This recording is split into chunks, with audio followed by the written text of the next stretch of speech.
Okay, guys, I'm gonna show you here the cloth, how to set up the cloth, and quickly quick rundown how the asset, the physics asset is set up, and how can you tweak it to your convenience. Like I said at the beginning, um, cloth is not gonna be part of the actual submission, but I'm just gonna show you here quickly anyway. So as you know, this geometry, so if you let me close this, and then I'm just gonna open it just as it is. I just open this one. Just remember, this is the persona system. As long as you do this, then you will have the ability to go to any of this stuff and animation, the blueprints that we created earlier, and the physics asset if you want. Okay, now the physics assets, the way this works is that Unreal import the character, and it tries to go join by join and trying to recreate the best it can the how things are represented. You can, and pretty much what it does is like it takes a volume, and then based on that volume or the area where the join is, it will try to actually create this, which is this little boxes, or this little it's called bodies here.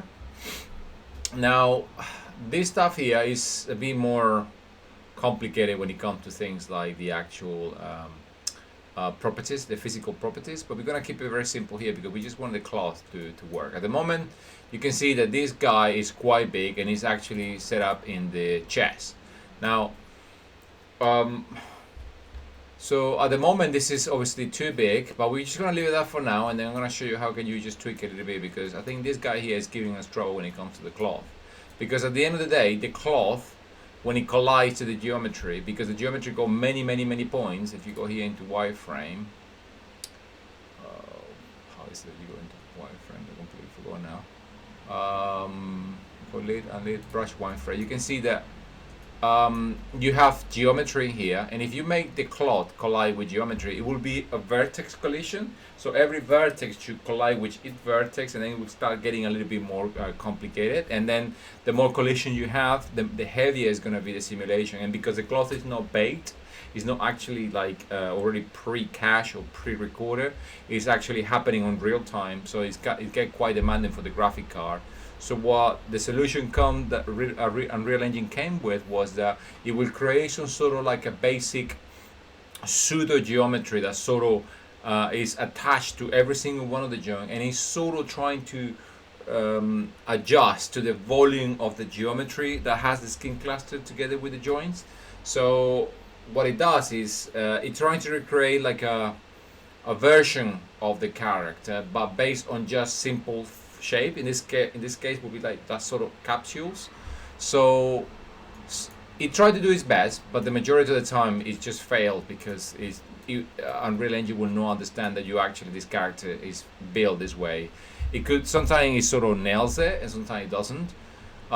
If you go, for example, to the actual physics of the mannequin, if you go here into character mesh, if you see this, the physics asset of this is quite nice and clean. You can see here, because here what happened is that this has already been manipulated, and it does. You can see that every single one of these are placed in a single position, trying to sort of replicate the best it can.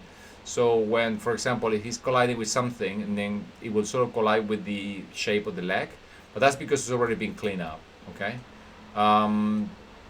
ours hasn't, so that's why it's quite messy at the moment. So you get this, but we're gonna tweak it. But before that, I'm gonna show you how to actually create the cloth. And I think what we have to do is we have to first of all, I'm gonna close all these tabs because I don't need it for now. I just need the actual. I'm gonna go back to the original here. We're gonna go back to the character, and we're gonna open any of these, the rig. So we need to go back to mesh here, and in mesh we need to start working on that. So we know that this cloth, when we painted in Maya, it was pretty much, I believe, if I select one joint, for example, let me go into the skeleton. If I select one joint here, let's say this one, let's see if I can select the clavicle. Yeah, the clavicle is somewhere here. Yeah, go this one here. This is the clavicle there. Okay, so if I do this, you can see that, when I painted the weights, I made sure that when I lift the clavicle like that, then I will have the ability to actually move the cape as well at the same time, so it doesn't go in. And then when you move the chest, because the chest brings the clavicle and the shoulder, then they will all work in unison. If you select this one as well, you can see, not that, but this one, you can see that it has some sort of influence in there, okay? And you can see that when it animates, this cape is stiff because it's not cloth. I painted everything to the chest, the clavicle, and I think the neck, perhaps, I can't remember. But anyway, so that's all been painted and it's stiff. I didn't put any controls in Maya, so it's not animated at all. It's just as it is. So what we have to do is, to turn it to cloth. In order to turn it to cloth, is that we have to do that right here inside Unreal. So we're going to close that skeleton. We're going to have to go back into the mesh, the tap mesh, the mesh one, and then you select this geometry. At the moment I can do that because this button is on, but you will probably not have that button on and you will not be able to actually select the geometry individually. So what you have to do is first is just click this button. So if you go into section selection, which allow you to select things individually, like the skin, the cape, the tail base if it's different geometry, or even the eyes if you want to. But in this case we need the cape because that's what we're going to turn into cloth, okay? So what we do is, with that selected, we create this, we right click, we create a clothing data from selection or from section. It names them for you automatically, and it automatically put the collision system, which is the physical asset, the one that's going to collide with this cloth, and we say create, okay? So once we do that, we need to paint the influence, okay? So we select the geometry as it is, and we hit this button, activate cloth painting. So once we do that, okay, I think this thing comes up. Where is the cloth now? Oh, is it? Okay, all right. So we have to do this, okay, and then we have to select the actual geometry. You have to actually select the cloth data that we created, which is the one. And then once you hover on top of that, then you will have this brush, similar to what you do in Maya, but it's huge. This could not necessarily be here. It could be something like popping up, like not like that, but something like, I don't know, like that. It could be something like this, popping up here like this. I just happen to click here and I just docked it here in one tab, but it could be just popping out. I think it initially does that, so don't worry about it. It doesn't come here, it come out here in the viewport, so that's the same. So this brush is too big to paint it. Now the way this works is that whatever is purple, it means that it's still being used by the rig as it came, static. And then when you start painting, everything that paints white with the influence, it will be done as in is actually dynamic, which is cloth. So the brush, I see a tool, we go brush, you got things that you can smooth, you can fill gradient, but we're gonna do this the smoothing in a second. But I think the brush, first of all, we need to change the brush. I think the brush is changed here in the radius. At the moment it's too big, so if you put it about, I don't know the shortcut to actually do in the viewport, but you can see that I put number 13. Before it was too big, like it was, if I click here, you see it gets huge, and if it goes here, perhaps 78, you can see it's fairly still, but if you work it out, say, well, I want to put it something like 30 or 34, then you got something in there.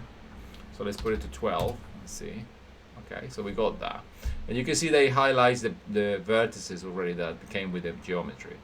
So what you have to do is set the paint value. You want to paint a value of 100%, which means that the whatever we paint with that brush as it is, it will be 100% dynamic. And if we start clicking here, you can see that I start painting white. So what we're doing at the moment is we actually turning this cloth into dynamic. We're making sure that this geometry is now dynamic, so it's going to be now simulated on real time. So I'm going to put it all the way to here. Whatever is left as a purple, I left it like that purple, so it will follow as it came with the rig. It came static, it came connected. If the character moved the clavicle or the shoulder around, this stuff will move accordingly as it was part of the skin, because it's sort of attached to the skin in a way. But from this point down, it will start blending into what it is, an actual dynamic cloth. So you could as well, like at the beginning here, you can put smooth, okay? You put the strength of smooth, and then you put this is like flooding, where you do stuff in Maya with the paint, with the weight painting. So I think vertex size, I think if you just click here, you can see that it sort of start blending in a little bit. So you can do that, and you can just blend them in together like this.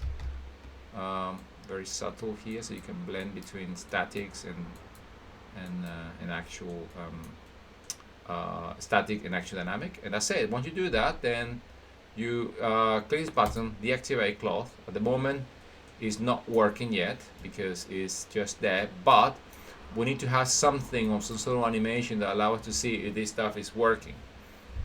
So you can select here preview animation. So you click here, it will give you a list of all the animation available for this rig, and we know that this is the one we imported. So we can probably do the run cycle, and you can see that still this guy is not dynamic, but we got a selection. So we got a section selection. So if we right click here, we say apply clothing data. So we click the one that we created. Once we click here, you can see now that the cloth is dynamic. You can see, okay, you can see that it is working. Okay, so we have that, and it has a little bit of interpenetration here. We're gonna try to figure that out, how to fix that. So when we have that, then we know that we have cloth. So we say this, okay. We can close this and then perhaps open it again. So it's going back to the static, because I don't think there is a way that you can actually go back to just not having any animation. I used to just click here and it would do it, but I'll try to do it earlier, it didn't do it. So, but you can see here there is an issue. Okay. So that issue is caused by that collision system that I told you about. So if you go back to physics here, you can see now that there's sort of the cloth starts sort of reassignment. You can see here that if you select this big guy here, you can see that this cloth starts to collide with this geometry, and at the moment it's huge. So the first thing we need to do is trying to sort of reset it to put it back the way it was. I think if you click here this button down, you can in a way here reset everything to be the way it was, I think. I can't remember what it is. Body setup primitive. I think you got here primitive capsules 0. Open this, and you can click these buttons here, like change the radius, offset, and all that, and then reset it with these buttons. I think if you put you click, for example, radio, you can see it went small. Okay, very small. I think it's too small actually. But we can change this radio to be something a little bit smaller. You know that this was in the chest, which is here, so we know that it's not really in the right position. So what we're going to do, we can actually go here and rotate it, and we can sort of trying to get as close as possible to what we know is going to be in the final position. So we can change the length as well to make it smaller. So we can make it roughly something like that, which is roughly the chest of this character. You can see now that the thing is behaving much better, so you can just go and move it down. You can see that if we move it down, look, it's colliding, but if we move it forward, then it starts. So you need to sort of find like a little ground, because at the moment it's interpenetrating in the you can select it from here as well. You can move it up a little bit so it doesn't collide inside the geometry there. We can do other things like you can change the rotation, you can do all this stuff from here, but you can actually do as well in the viewport like I just did. You can delete some. For example, I don't need hands. Okay, I don't need this one, is too big. I think I'm happy with just that. I can delete them here, I can delete this one there. Maybe I need this, but I can probably reset the rotation of this. Yeah, so this is the root. I can make it the root. I can make it perhaps smaller, like in length. I can just go here and make it smaller like that. This ones I can make it. I think if you right click it, you can mirror. Yeah, and it sort of mirror everything. It's just you have to do it like manually. You cannot just do it as in and just one by one. I think if you go here into that section we just open, which is, oh, I just lost that section. Where is that section that you can actually clean up? Oh, it's all the way here. So you can change here, for example, the radius as well, like I said, like that, something like that. You can just right click on this and then hit mirror, and you see that's on the other one. I think this is the chest. I don't think I need this guy, which is the spine, so I'm gonna delete it. Press delete. I don't need one in the clavicle, this is too much. So I can probably right click and see if it deletes the clavicle automatically. I don't know if it deleted it. No, it didn't, so you have to actually delete it manually. So that's the other clavicle, the scapula, whatever. This one, I got one small here that I don't know what that is. Okay, let's see this one, little one here. There's one here that I don't need, which is this one. Let's see if I can select it from the side view here. In this one, still the chest is too big. Maybe I'm going to change the radius a little bit. So you can just do it like that. I don't need this. No, I don't need this one either. I just need the head, perhaps. This one's, it created one here. That is the join one, but I didn't create any of the other ones. So I'm gonna delete that because I'm gonna keep this, and then I can change the length of this a little bit so it matches the size of the head better. Still don't need this dude here, so I'm just gonna delete it. That's the neck, and you can keep it just minimum as this. So pretty much we're gonna need just chest, and let me right click here and then mirror just in case. And then this part here, so when it runs, it sort of collide the cape. Let's cape collides with the chest here, or let's see what it behaves like if we test it. We can test it with any animation. So we go here and we test the, what does it look like with the idle. You see, we needed that so it would not go into penetrating into the legs. So because I have this in there, it would not allow it. See, if I move it back, you see it collides back there. So we need it sort of there so it doesn't go inside the legs, and then obviously we need this one for the butt there. The shoulders, I think they're too big. You can see here the shoulders are is pulling this out too much. You can see, look. So I think these one are too big, so we can probably change the length to make it look a little bit more to comply with the sort of shoulder that we have here. So we can change that stuff in here. There's always going to be some interpenetration. You've seen games that are really good and they're always going to be like something going in. It's very difficult to control. So we hit mirror, so you go to the other side, and I think with these joints is enough. The shoulder, the arms, and then we can test with the other controls in here. With the other animations. So we go here. We did find the idle. Let's start the run. Yeah, that's good enough. I mean, you can change the properties of the cloth as well to make it look like it's lighter, heavier, but you can go into another that's more advanced and just not necessary for now, guys. So let's try the walk. The walk is fine. The idle is fine. The run is fine. Let's have a look at the jump. Jump start. It's okay. It doesn't go too much in. And the loop, it's okay. So you see it sort of collide with the chest and the butt. It's fine. Ideally, this should go down, but when it goes down, it's because with the actual character will move, and this will be like flying in the air because that's part of the physics when it runs inside the game engine. So animation jump ends, so that will be the landing, so that's fine. It doesn't go crazy inside. We just save it, okay, so we know that works. And I think, let's say, why it doesn't, I did fix it, yeah. So I think here, because you need to save it.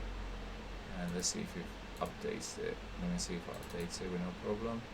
See, the cloth is there, so it just doesn't have that thing from the part. There's a little bit of a movement there, so physics.